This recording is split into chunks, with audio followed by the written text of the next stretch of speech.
Today I'm talking with a good friend of mine. Her name is Pam Guest. Not only is she on the board of SAG, a casting director and actor, but somebody that I really look up to. We worked together on a film that I wrote, produced, and acted in called Sandpaper, and she played my mom in the film. So I really love everything that she has brought to the table, but also a really great human being that I am happy to have in my life.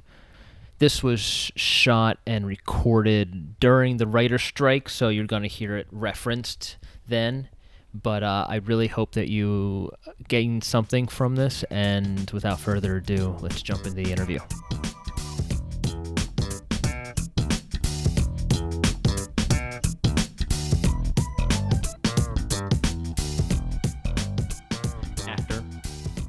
Yes. Producer. Yes. Casting director. Yes. Guilty. On the board of SAG. Yes. Mother. Mother, wife, ex-wife. Ex-wife. Yeah. All the above. All the above. I also teach at the University of Michigan not since COVID though, so they may have fired me. I don't know. And I produced the BFA showcase for Michigan. Oh, there you go. In LA. Nice. You didn't know that? I did not know that. Learn something every day. Yeah, there you go.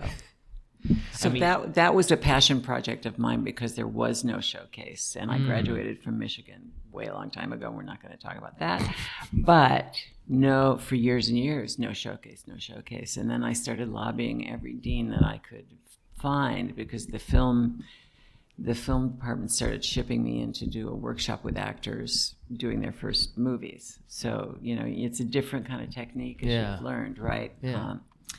So I did that, and then every time I was in Ann Arbor, I would go and see whatever dean was, in charge and say, why don't we have a showcase? You need to do this. And finally, when my daughter applied, got in, and decided not to go to Michigan because they had no showcase, that was really, kind of lit the fire again. And then the dean who took over was a colleague of mine back in the day when I went to Michigan, and she saw the value in having a showcase. So she got behind it. And now there is one. Wow. For the last 5 years, I think. Nice. Well, yeah. Congratulations on your lobbying to get it in there. So you can do what's necessary in life. Yeah. Now, speaking of Michigan, is that where you met Danny Mooney? Yes, Danny Mooney showed up in one of my classes, one of my weekend workshops, because what we would do is we would work on whatever short film was happening with the cast from the short film on whatever we could figure out at the school for the set. And anyway, this particular weekend where I was there, an actor couldn't show up. So they had Danny come in, and because he had already long graduated, I don't know how long, but yeah, so that's how we met. Very nice. So he got the benefit of my expertise. Hi, Danny. If you're listening, he didn't need any coaching, but anyway, that's how we met. I think we've all benefited from your expertise. Yeah, I don't know about that. I know I have with making Sandpaper. Okay, tell me how. Let me interview you. Danny told me about you, and I'm sure I don't know every conversation you've had with him, but you were really instrumental in bringing people on to the project, kind of guiding things in other ways. The connection with not Roy, Oscar. Roy is the character's name that Oscar plays, and just bringing people in. But see, that's what I teach: is the actor is the person. Right. So. Right. And I've talked about this on the podcast. Because he had a background in dance, it was a no-brainer. Right. I know. And he was able to bring in the people whom he worked with and channel that into his own version of the character. Right. So I was really happy about that. So, again, always grateful for just the people. Well, it's so interesting because I don't know that many people who would have played your mom would have known Oscar. But it just turns out that we had worked together at the Actors Studio Right. on Driving Miss Daisy, of all things, but of course, Right. so in talking to him while we were working on the scene, I was told from him about his dance background. So then that was a no-brainer for me to put, A and B together. A and B, and the rest is history, Yeah. And you're happy with his performance. Of and course. He's so happy with you. Yes. So Yes. I'm very, everybody's happy. That's great. And, that was something I really made sure going into the whole pre-production. I knew that since I was the producer, I was the writer, yes, and I was starring in it, I was wearing enough hats, and I wanted to make sure that everybody else who came in, that we created a good working environment.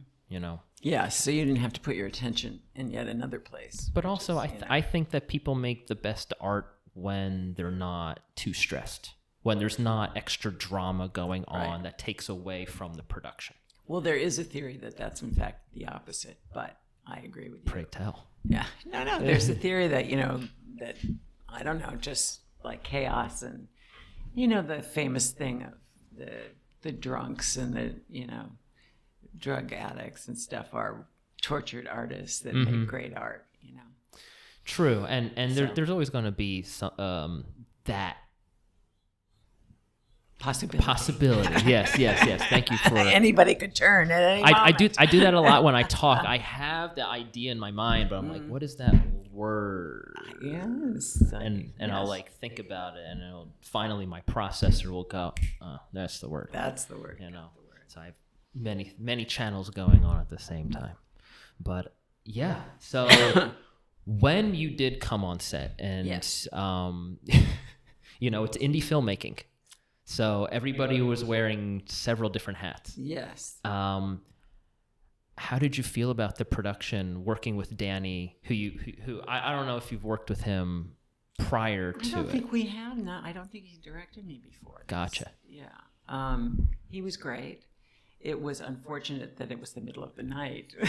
Right. First scene. Oh my gosh. Oh, that was rough. That was really rough. What was like the call? Like 4 a.m. Don't do that again if you I know. can get away with it. Oh my God! But that was because you didn't have the set until that particular time. Right? And on that day, we had to do a night scene, and I was very grateful that we had the studio, that we had the building. Oh, it was wonderful. It was a great, right? Right? Yes. I remember when I walked in and I started looking at all the studios. I went, this is it. Right. Here's the main studio, here's this home studio, and there's the third studio in the production, and it's all right here. And how did you find it? Who helped you? Funny enough, I, because I've been a ballet dancer for 10 years. And when I moved out here, I was going through my contacts to see who I knew. And I actually found Delaney, now my girlfriend.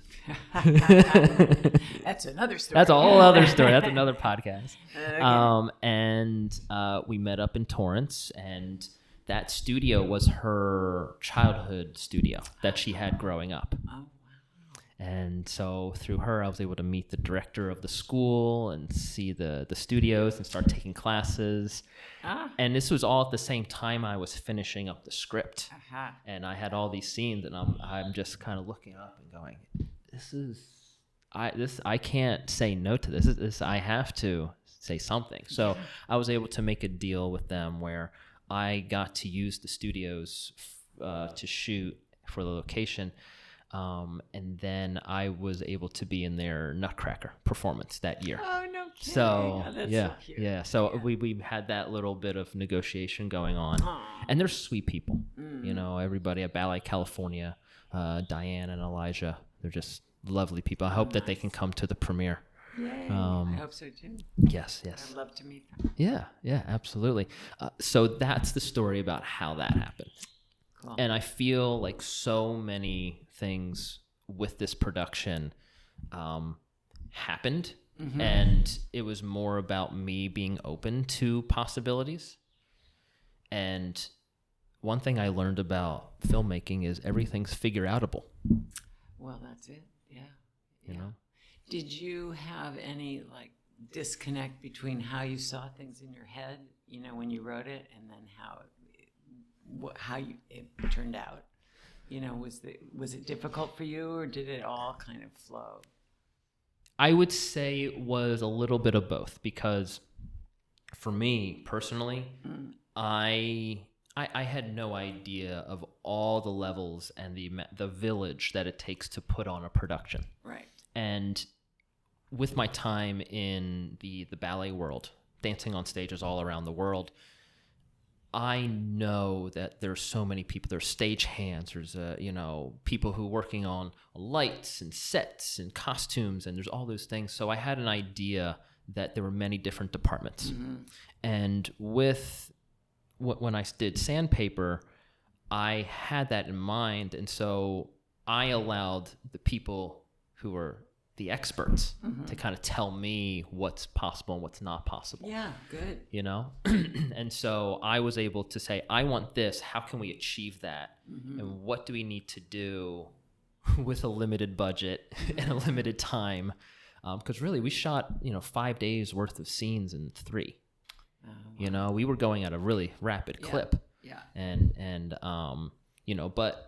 because we brought Danny Mooney on, because we had Benji, because we had the group of experienced people in there, they knew how to work within those circumstances, and it's still being, a non-dramatic set. It was. Of course, we were moving at a fast pace, so there was that stress, but we weren't all stressed out. Yeah, nobody was fighting with anybody. No, that I could tell anyway. Yeah, it just seemed fairly happy. I remember when we had a rehearsal with Isabella, and we were all talking afterwards. It was Danny, Isabella, and myself, and we were talking about lead actors, and how when someone first on the call sheet comes on the set, they kind of set the tone. And they're talking about this, and in the back of my head, I'm going, "Oh my God, I have to set the tone." What tone am I setting? I have this in my head. I'm like, "Oh God, I've done all this work, and now I have to be the do politician that too." Wow.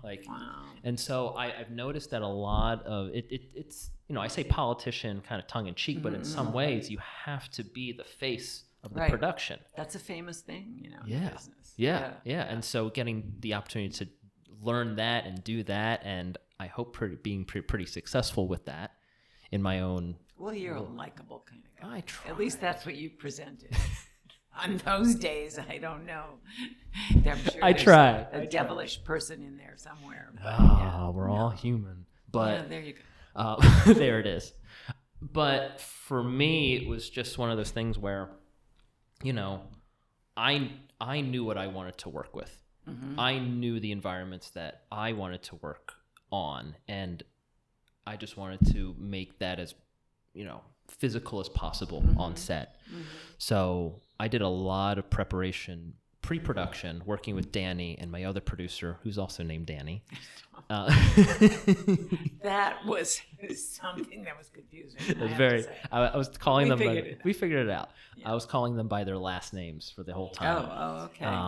But we did a lot of pre-production, a lot of front end work, so that on the shoot days when we actually did the thing, I could just walk on as an actor. Oh, that's nice.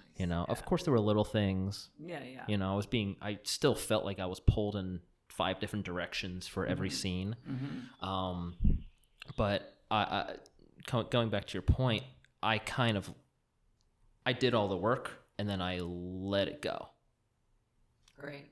That's what I tried. Well, that's what you have to do. Yeah. Even as an actor, you can prepare all you want, but then in the moment, you have to be in the moment. Yeah. Right? Yeah. Yeah.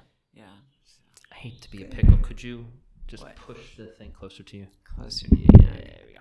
Perfect. That's all. Yeah. Really? All right. It's not gonna fall. It's not gonna fall. Okay, good. So yeah, that was my goal the whole time. How long was pre-production from start to finish? It was pretty quick. So I finished, because I looked at my emails and I sent. Oh, that's how we know everything. That's how we know everything now, right? I checked my email and I sent because I met Danny during the 4th of July. Oh, that's right. Right? Yeah. That was a funny story. Great story. You want to tell it? Sure. I mean, there's not much to it. We were at Kenneth Hahn Recreational Park in LA, Uh-huh. a little bit I south don't of know here. it. It's Okay. about near Culver City. Ah. And they have this area where it's elevated. It's on a hill, and it's kind of like this plateau area on top. And it was my producer Danny Mooney, a few of our other friends were all hanging out, and we were watching the fireworks around all of LA. Oh, wow. I feel Fun. terrible talking about this spot because now I feel like everyone's going Everybody's to go go there. to be there now. Oh, well. Oh well, yeah, cat's out of the bag. And I remember him and I were just, hands in our pockets looking at all the fireworks, and, I'm asking him about his life. He's asking me about mine. And I just went to the script I was writing, which was, at the time, was called Pre-Pro. And so I started telling him about my story, and he said, that sounds kind of cool. Send it over to me. And I sent it over to him. So it must have been in mid-July. Mm-hmm. And then we shot in September. Wow. So that was a really quick turnaround time. That was quick. You know? Yeah. But post-production was much longer. I know. Why was that? Well, He had something, or you had something? he was working on a few projects, and he was also the editor. So I was going over to his place and in his editing bay with his cats and his two little I can only imagine. It was lovely. I loved it. I'm a cat Now, person. I want everyone to know I have not seen a frame of this movie yet. Mm-hmm. So. I know you'll be happy. Okay. With how everything turned out. I know. I've seen it all, of course. We have some really great moments of little ad libs from you that we kind of took in little places and put into the scenes. Good. Yeah, I won't give anything away. Okay. And I won't good. give anything Especially away to you. me. Don't You're tell right. me. Exactly. So that being said, yes, I think you'll be very happy with the product. I hope so. Yes, I know so. I'm sure I'll be happy with what you guys did. I may not be happy with what I did. But isn't that what happens with every performer? Probably. You know, I know for myself, anytime I see something, it was very hard editing because I'm in every scene. And so I was trying all sorts of tricks. I was trying, hey, can we, I tried calling my character by their name. I tried, third eyeing myself. I tried all sorts of tricks. And, it came down to it where I just had to kind of rely a little bit on Danny. Sure. To help, what's the better take for the for the coverage. Telling the story. Right, for the story. And but I know other actors have a much harder time. Mm-hmm. I think for me, since I've also wrote it and I've lived it, and from the very beginning, I was able to let it go. Mm-hmm. I find that so much was freeing because of that. Oh, good. I know so many artists. They make whatever they're making, either be a painting, sculpture, film, dance, acting, whatever. We all try to control what we can control as humans. When in fact, there's so many other factors outside of it. Right. I also realized what can be done in editing. Mm-hmm.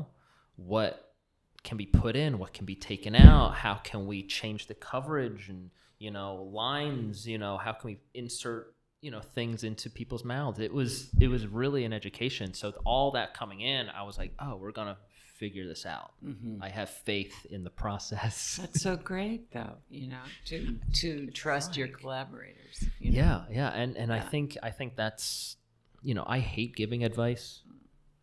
Because I think I love it. You do? No, but I'll second guess it. I think for me, at least for me, it's one of those things where I know it worked for me, but it may not work for the next person. Mm-hmm. But for me, I just felt, if you do let it go after a certain point, the the work, the art that you make doesn't become yours anymore. It might be channeled through you, Right. but it's not. You don't have ownership. It's not ownership anymore. Yeah. Sure, my name's on there. You know, it's all my stuff. Like, I'm the one who made this baby, but at a certain point, I had to keep letting go a little bit. But isn't that kind of a wonderful transcendent thing? Yeah. You know, because that's how we grow, right? Yeah. You have to let go of your concept of who you are, and then. Yeah. And like that's what I love about acting is that moments when I can surprise myself with behavior or a way to say something or an ad lib is really that's like the gold. You know, you can't. For me, I can't get that feeling anywhere else. You know, which is kind of addictive. You know, I bet. It's I bet. Anyway, well, you've had it. I've had it, and I hope to do many more. Yeah, there you go. You know, now your daughter Liz, yes, has made some incredible work. You know, yes. I saw her web series that you were in. Yes, playing her mother. I typecast. Right. Nepo mom. Yeah. And then now she also has her one-woman show that's coming out next week. Yes. I'm very excited to see. Great. How was it you seeing your daughters go into the industry, so to say?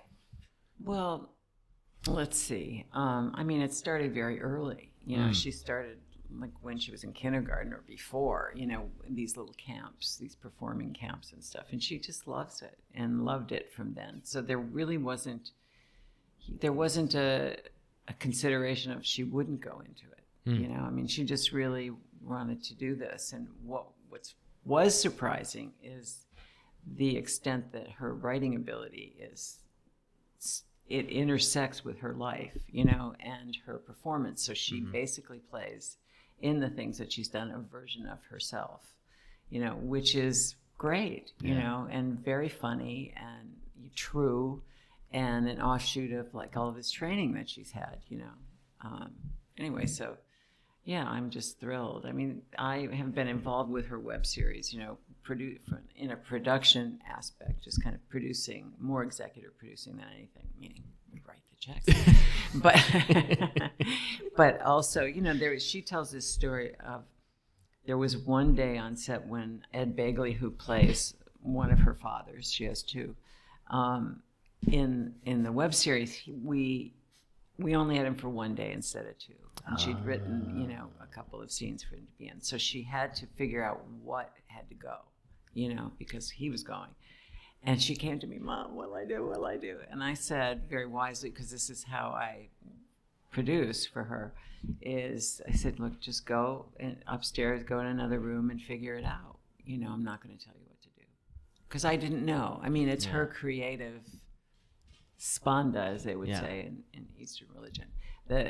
It's hers. So I couldn't tell her what could be included or not. You know, she had to figure it out. And it turns out that moment was very empowering for her because she got to trust herself even more, you know, as a creator of this whole thing. So, yeah. You got to let the baby bird fly. Yeah. You know? Yeah, but it's, you know, mama bird wants to control, you know. Of course. So, and help. And help. You know, but helping from my perspective is not her perspective. Right. You know. Right. So. Right. And that's why I see, you know, because in the ballet world, I saw a lot of dance moms. And stage moms. Dear. And stage parents and helicopter parents. And there is that over-controlling. And sometimes it's not for the benefit of the child. It's for the parent and their thing, whatever it might be. Right. Well, that's true of parenting in general. Right. I think, you know, it's like, I mean, to give everybody a break,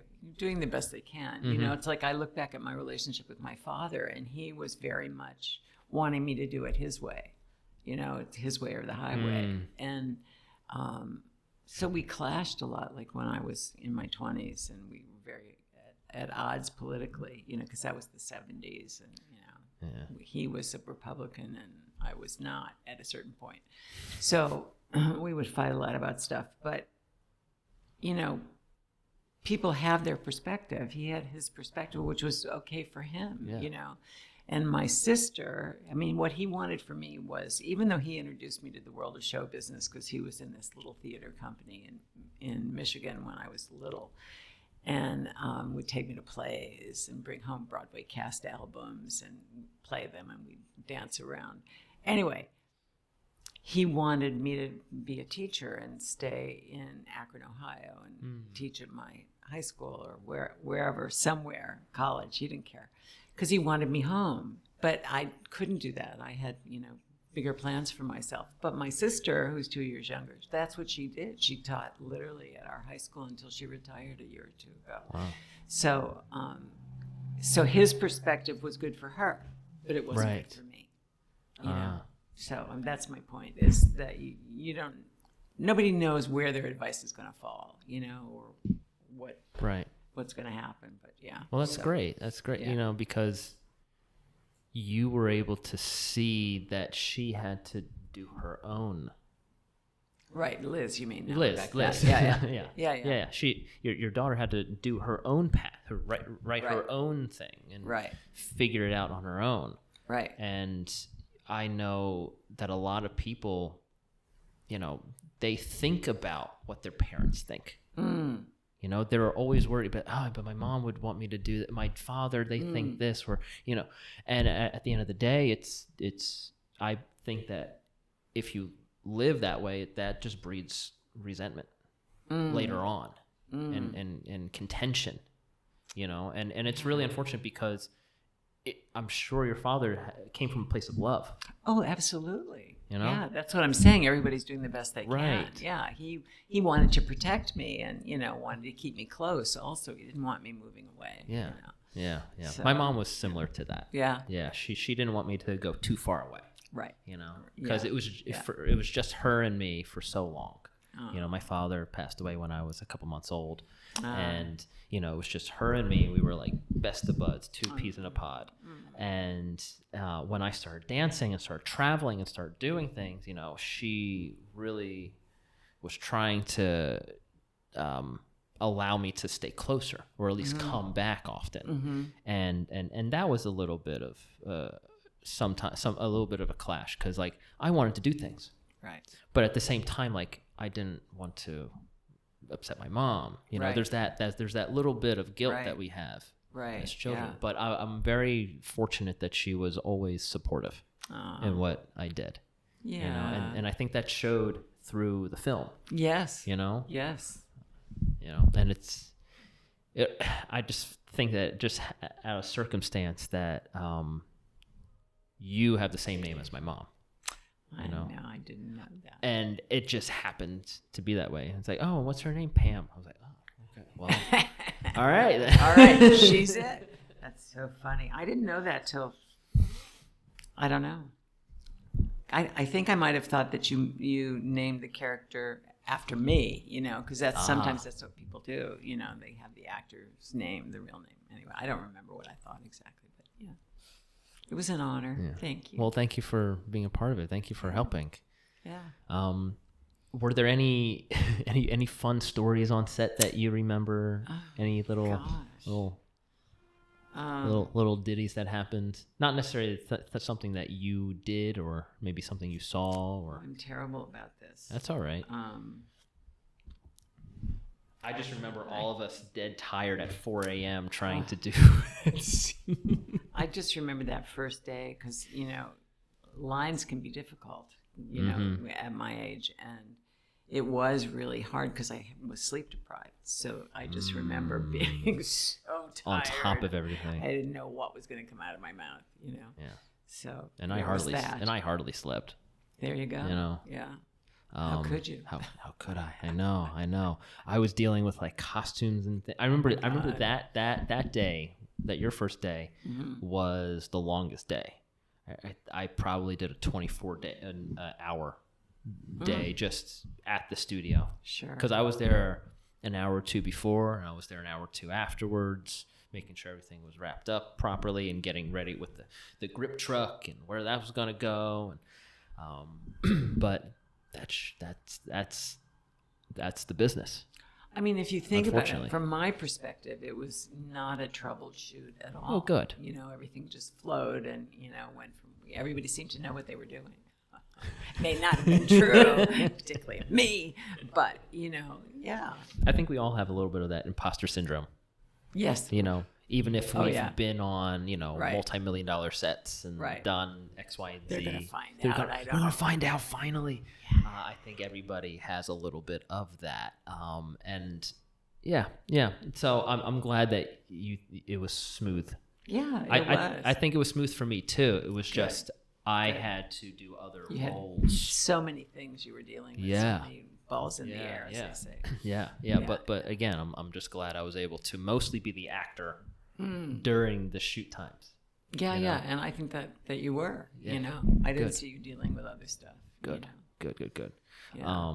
I remember in the scene in the foyer, the lobby of the dance studio, we had to stop because we could hear not just sirens that you hear, but you could hear a leaf blower.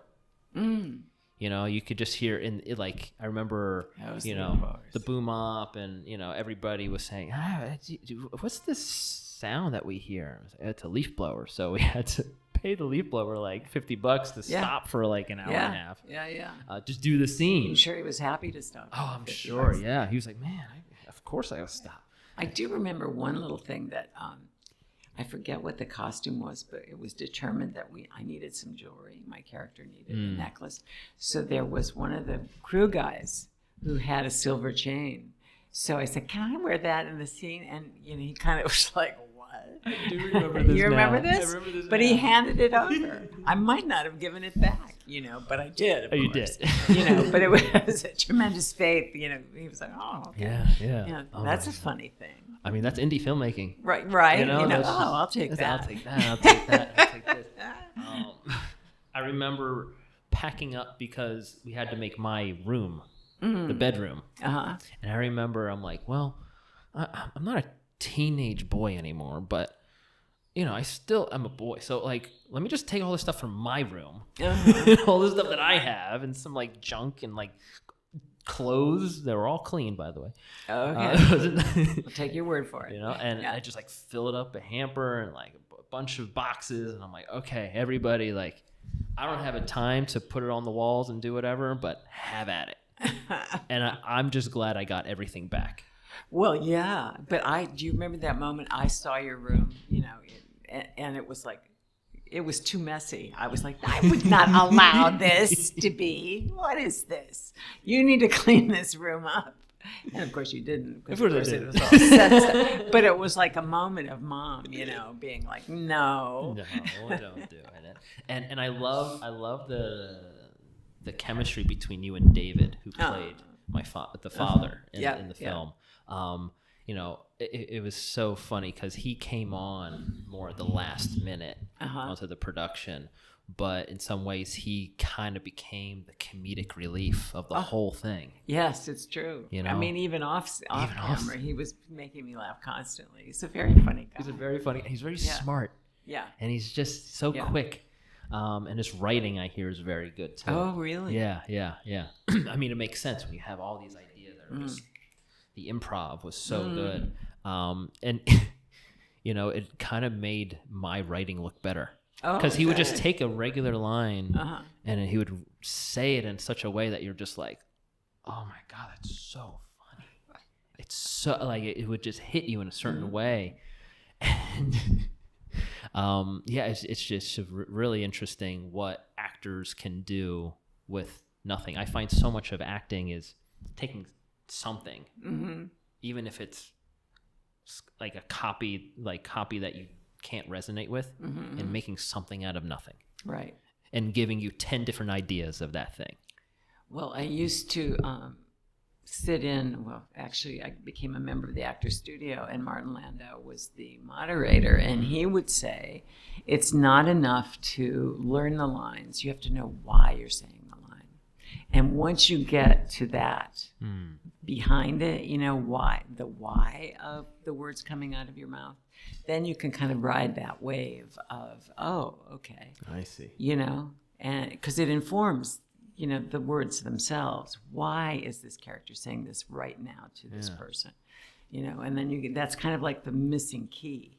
He would say that maybe once a week, in these classes. But it's true. And isn't it true? Yeah, it's so true. Also, I always go back to what we do naturally on a day-to-day basis. And so much of our emotions and stuff that's happening that only we know informs how we present to other people.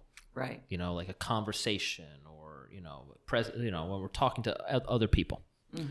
And so much of our emotions is that filter of the words or of the body language and so much. Because you can say like, hi, how are you, in 1,000 different ways depending on how you're feeling.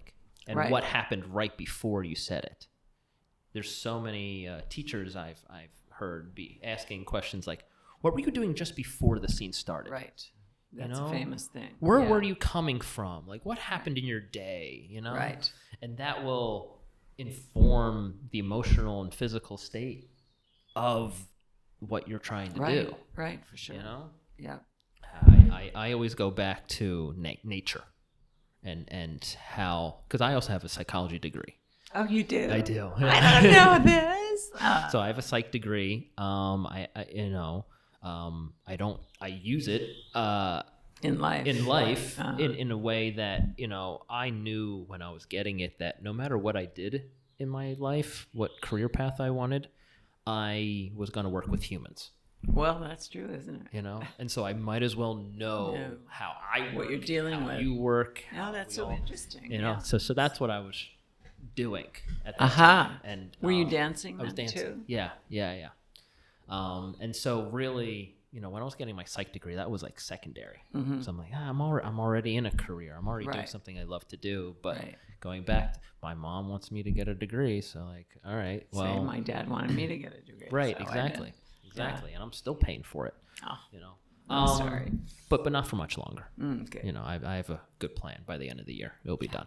So I'm very happy about that. That's great. And that's why I was so grateful all the time, because like the studio, the location, Danny Mooney and all of his contacts, all of the contacts you were able to provide, and like everybody was able to be a part of it because they liked the story and they wanted to be a part of it. Right. And that's when I went, okay, let's just do it. Let's just do this. And that's why it was such a quick turnaround time, because I wrote it and I saw all this attention. Anybody I showed it to, they were like, this is interesting. I don't see this story often. Or like, hey, are you going to make this? And I know there's millions of scripts being written. Maybe not right now because of the writer strike. Yeah, well, people are just home writing. Right, people are just home writing. That's all they're doing. Yeah, and so there are all these scripts out there, and you don't get that reaction. And I noticed that right away. True. I noticed that right away, and I went, okay, there's fire in the in the stove. Let's cook something. Let's cook something. Yeah. Well, I think it's maybe because this is the first thing you've written, or no? First thing that's been made. Yes. So maybe your psychology background allowed you to write something that's true. Yeah, absolutely. I don't know, and your life experience, obviously, so. Because for me, the story was mostly asking the question, why are you doing what you're doing? Are you doing it for the fame, the money, the prestige, the how it's seen by other people, or are you doing it because you like doing it? All good questions. All good questions. And it was asking that discussion to happen in the context of a young ballet dancer who gets an injury and has to leave this prestigious ballet school. It's that pull of like, what's really important? But I thought dance was really important to you. But I got this great opportunity, So there's that push and pull. Yeah. And because of the help of the family and the friends, and he's able to find what's really important in life and what he's doing this for. And, we wrote this not we, I wrote this and we made this. And The royal we. The royal we, yes. We. The community made this project, and it's shot very much like a pilot. And because of that, I have other episodes. Oh, you do? Already kind of written, that's ready to, there's enough there for a feature. There's enough there for a series. There's enough for a lot of different things. And I always hated how, hate's a strong word, but I'll use it. I hated how ballet was always portrayed in most film and TV. How would you say? What did you hate about it? A lot of stereotypes. A lot of similar dramas. A lot of it was like the cutthroat ballerinas, or there was mental illness and bulimia and body shaming and people, sleeping with other people for political gain and all these other things. And it really only was showing that, and people started seeing the ballet like that. Like it was only drama. And I'm sure, and there is drama, but not any more than any other field. Right. Right. I think because it's a performing art that we dramatize it. And I just kind of wanted to tell a story that was nicer. That was, hey, there's a good community here. Yeah. There's good people here. Sure, there's shit, but there's gonna be that everywhere you go. Yeah, true. And these are stories and thoughts that are pretty universal. You could take the same story and put it to a basketball player, right? Or you could put it to anybody who's pursuing anything that they want to do, and get stopped. Yeah. Right. And how to do that. Adjust. So yeah. That's really where I wanted to talk about. That being said, is there any other advice? Because I'm sure a lot of people also listening to this are going to be other indie filmmakers, other professionals, either dancers or any other walk of life. Is there anybody who you want to speak to, and any kind of words of wisdom that you would like to? Well, okay, so it's very difficult, obviously, to do what you did, and get the movie made, Yeah. But one of the things that I see in your story and just in anybody that can get something made in this business is walk through the open door. It's like you have to set aside what you think that door is going to look like or be, and just... And what do you mean by the door? Well, the opportunity. When opportunities present themselves. Opportunities are people.